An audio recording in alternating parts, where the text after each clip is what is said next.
조선 선비들이 사랑한 명언은 우리에게 지혜와 성찰을 선물해주고 시대와 공간을 초월하여 마음속에 깊은 울림을 줍니다. 이들은 오랜 역사 속에서 자신을 갈고 닦으며 바른 세상을 꿈꾸었고 그들의 말을 통해 우리는 스스로를 바라보는 거울을 얻게 됩니다. 조선 시대 선비들이 귀하게 여기던 5가지 명언을 살펴보면 그 말 한마디에 담긴 무게를 몸소 느낄 수 있습니다.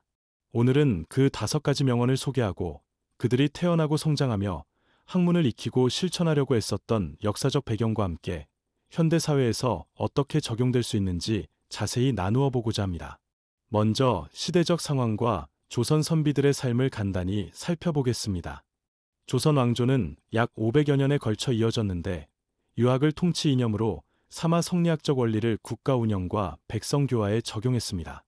사대부 계층으로 불렸던 선비들은 권력의 중심부로 들어가기 전부터 엄격한 학문 수련과 도덕적 윤리를 지향했습니다.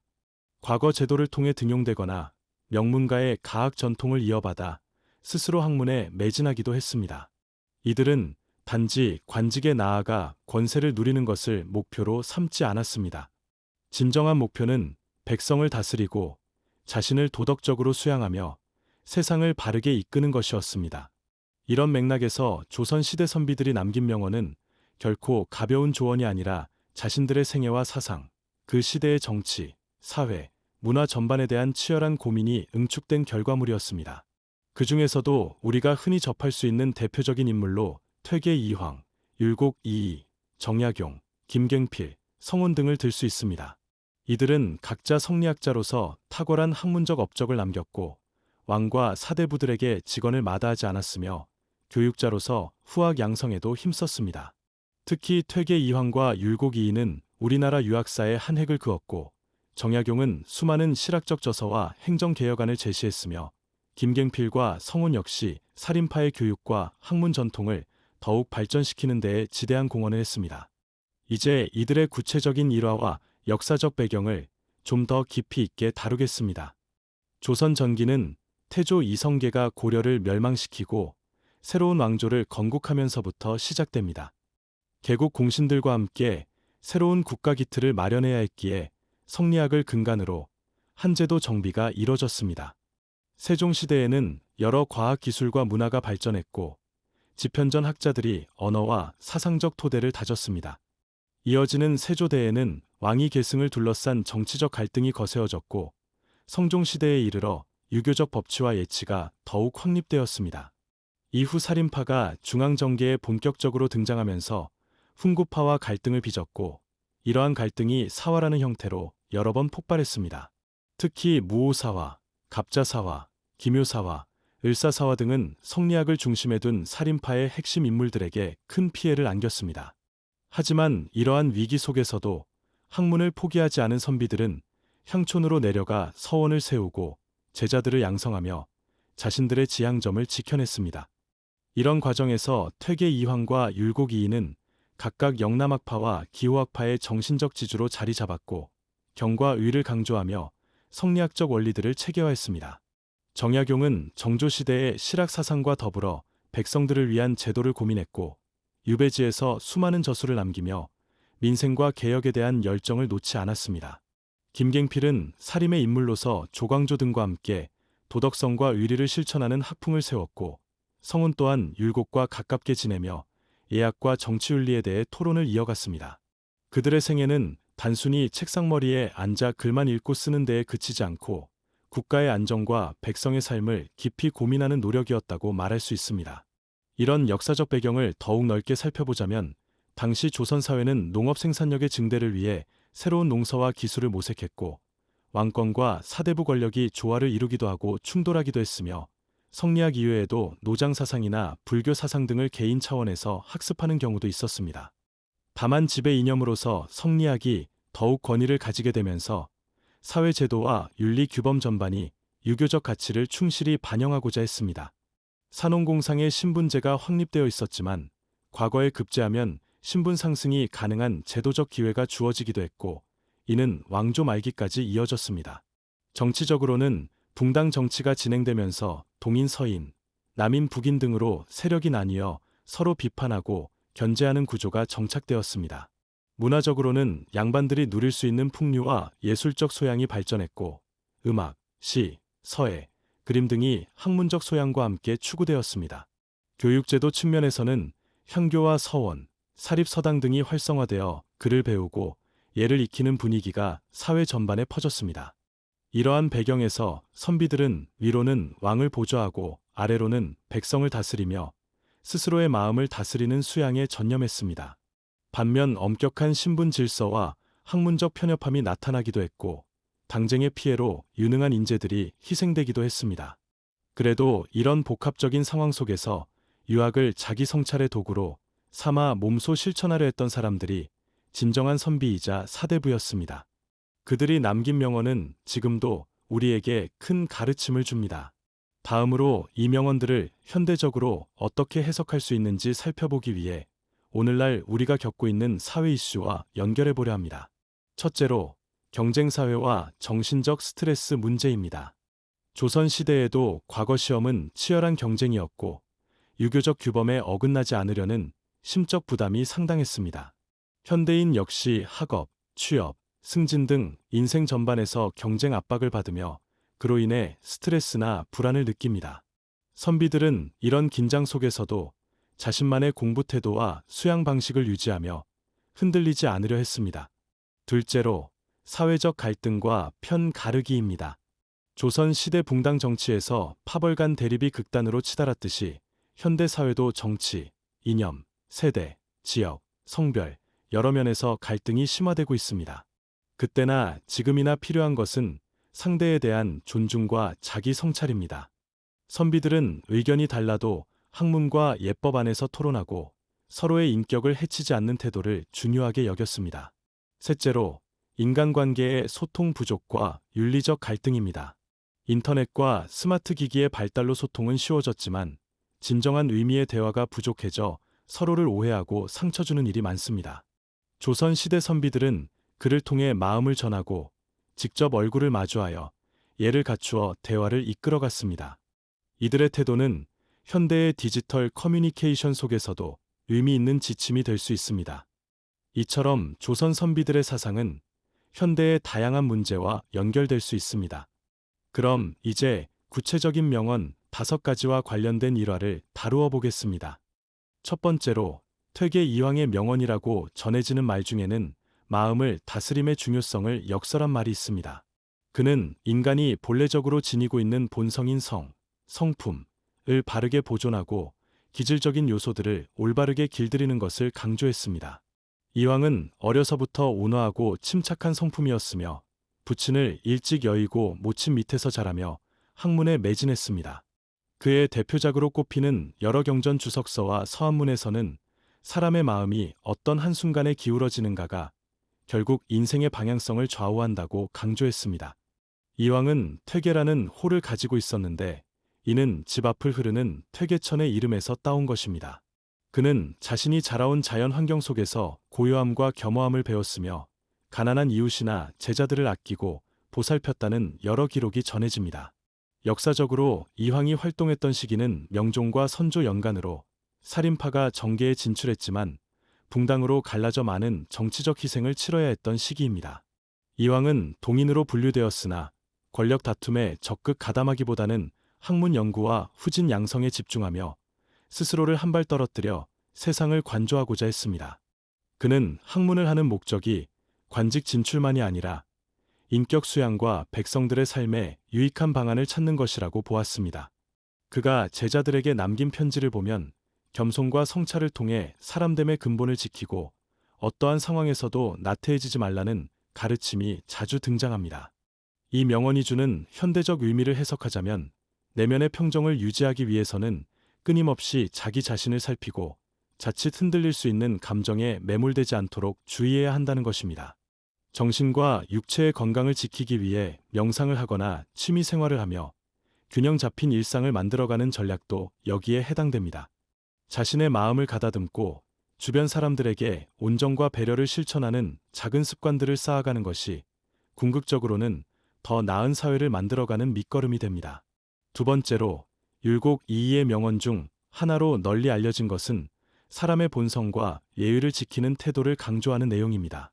율곡은 10살 남짓의 어린 나이에 이미 경전을 독파했고 그 신동 같은 재능으로 유명했습니다. 그는 어머니 신사임당에게서 예술적 감성과 인품의 귀함을 배웠고 일찍이 정계에 진출하여 왕을 보좌하며 많은 개혁적 제안을 했습니다. 특히 성학지교를 저술하여 왕이 유학을 공부하고 올바른 정치를 펴기 위해 꼭 알아야 할 핵심 이론들을 정리했습니다. 율곡이 살던 시기에도 살인파와 훈구파 간 대립이 끊이지 않았고 붕당 간의 갈등도 심각했습니다. 그러나 그는 늘 공정성을 지키려 했었고 자신의 신념을 당파적 이익에 굽히지 않았습니다.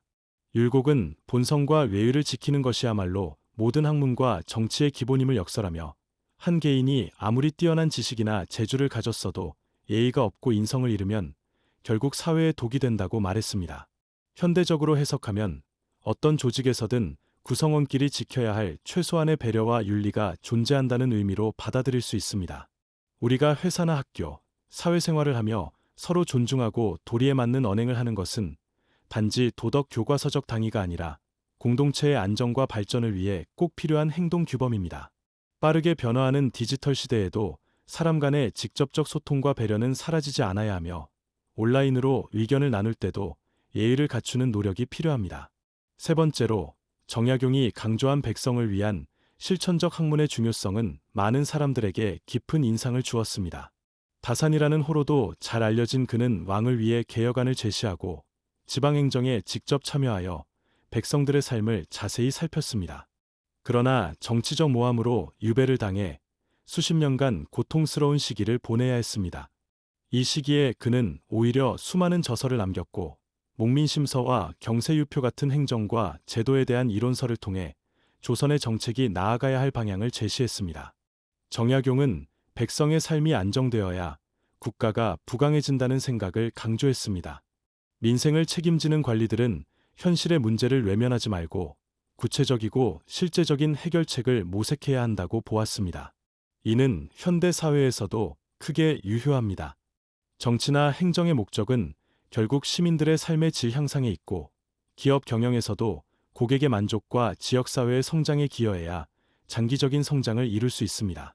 정보기술이 고도화된 오늘날 더 이상 상하관계만으로 문제를 해결할 수 없으며 다양성을 존중하고 실용적 아이디어를 적극적으로 받아들여야 합니다.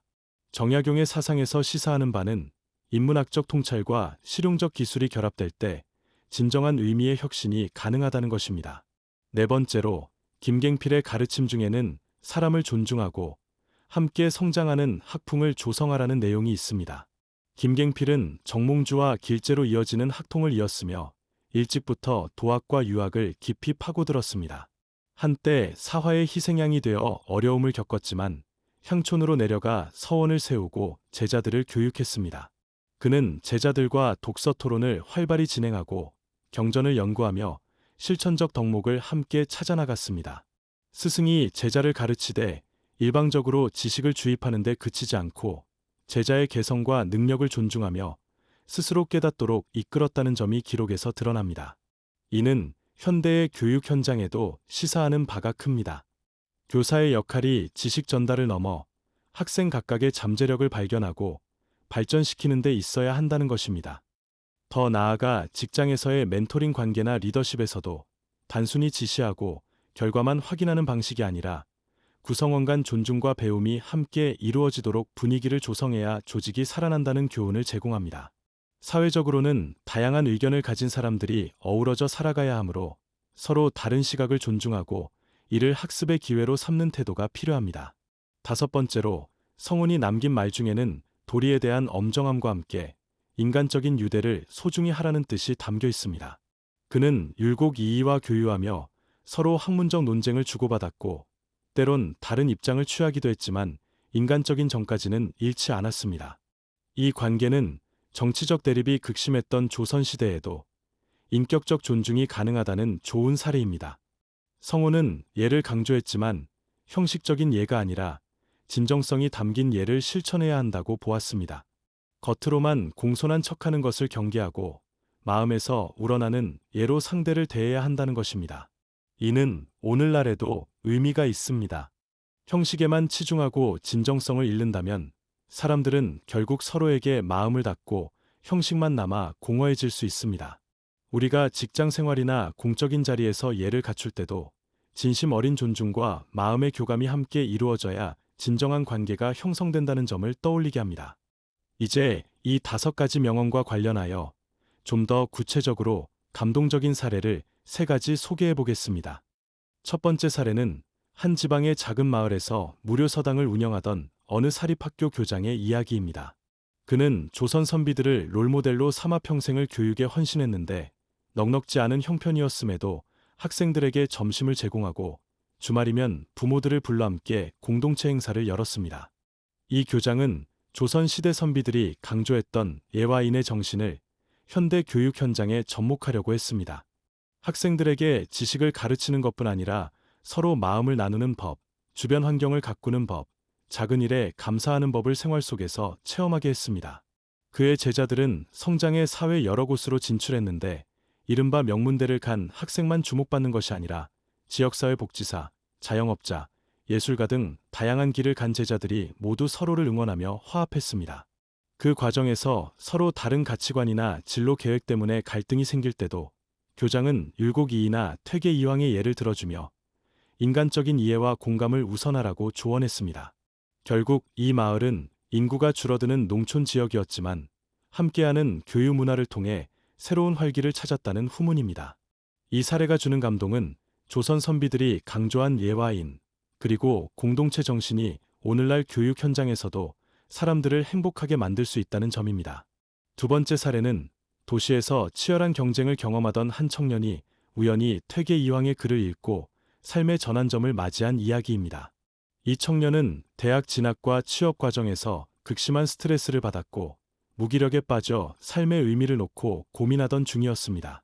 그러다 어느 날 고전문학 동호회에서 조선시대 선비들의 편지를 읽게 되었는데 거기서 발견한 이황의 당부, 즉 마음을 지키고 성찰하는 태도가 너무나 신선하게 다가왔습니다. 현대 사회는 끊임없이 달리고 성과를 내라고 강요하지만 정작 자신의 내면을 돌보는 일은 뒷전이 되기 십상이었습니다. 청년은 이를 계기로 명상을 하고 일기를 쓰며 감정을 정리하는 시간을 갖게 되었습니다. 주변 친구들과는 공부나 취업 이야기만 하는 것이 아니라 서로의 생각과 감정을 솔직하게 나누며 마음의 짐을 덜었습니다. 점차 청년은 새로운 꿈을 찾게 되었고 작은 비영리 단체에서 일하며 다른 사람들을 돕는 보람을 느끼기 시작했습니다. 그는 종종 이황의 글거를 떠올리며 자신이 어디로 가고 있는지, 무엇을 위해 노력하고 있는지 끊임없이 되돌아보게 되었다고 합니다. 이 사례는 옛 선비들의 말이 단지 책 속에 머무는 것이 아니라 우리가 스스로를 돌보는 방식에 직접적인 영향을 줄 수 있다는 점에서 감동을 선사합니다. 세 번째 사례는 복잡한 가정 문제로 갈등이 심하던 한 가족이 정약용의 실천적 정신을 함께 공부하고 대화를 시도하면서 다시 화합하게 된 이야기입니다. 이 가족은 재산 문제와 대를 잇는 문제, 서로 다른 가치관 때문에 극심한 갈등을 겪었고 수년간 대화조차 단절된 상태였습니다.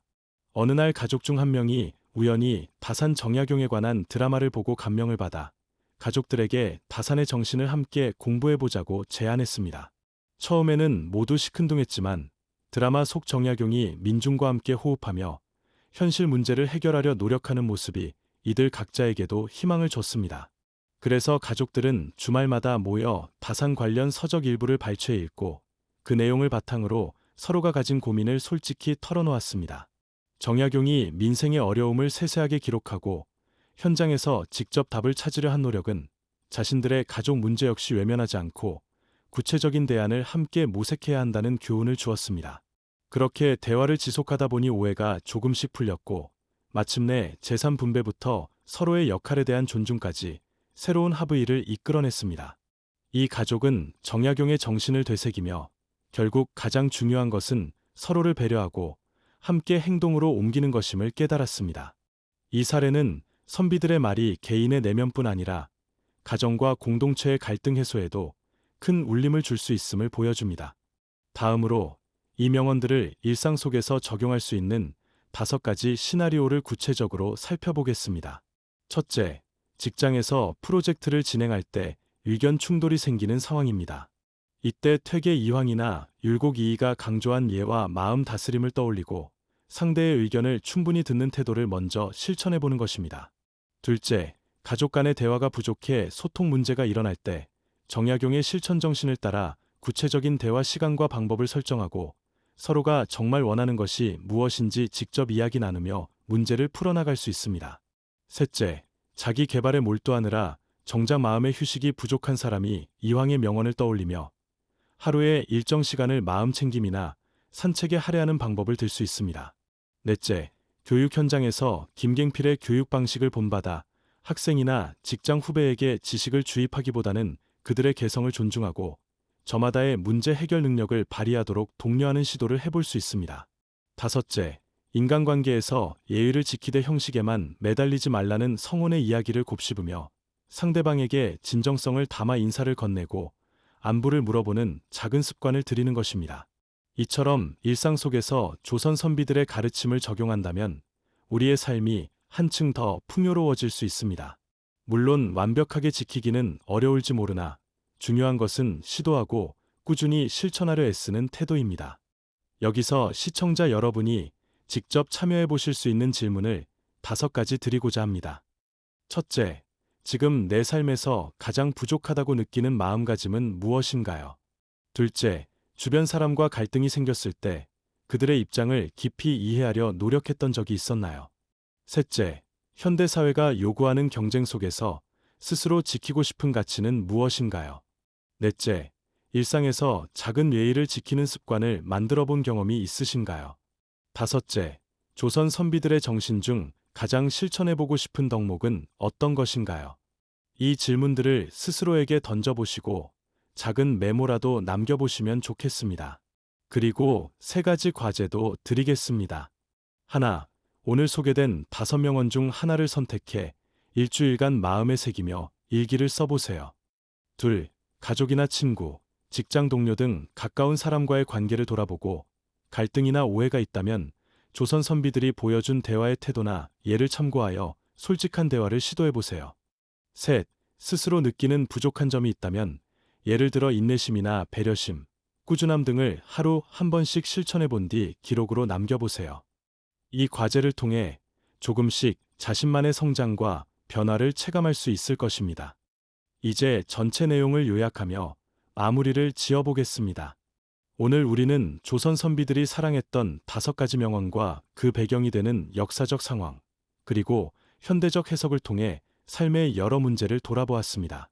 경쟁 사회와 갈등, 소통 부족, 개인적 스트레스 등 현대 사회가 직면한 많은 과제에 대해 선비들이 남긴 메시지는 때때로 깊은 울림과 함께 해결의 실마리를 제시해줍니다. 구독해주시면 앞으로도 이처럼 조선 선비들과 다양한 현인들의 지혜를 바탕으로 우리의 일상과 내면을 밝히는 이야기들을 더 많이 공유해드릴 수 있습니다. 작은 행동 변화를 시작으로 삶을 긍정적으로 가꿀 수 있도록 함께 힘을 모아보면 좋겠습니다. 오늘 영상이 도움되셨다면 구독과 좋아요 부탁드립니다. 다음 영상에서 다시 만나요.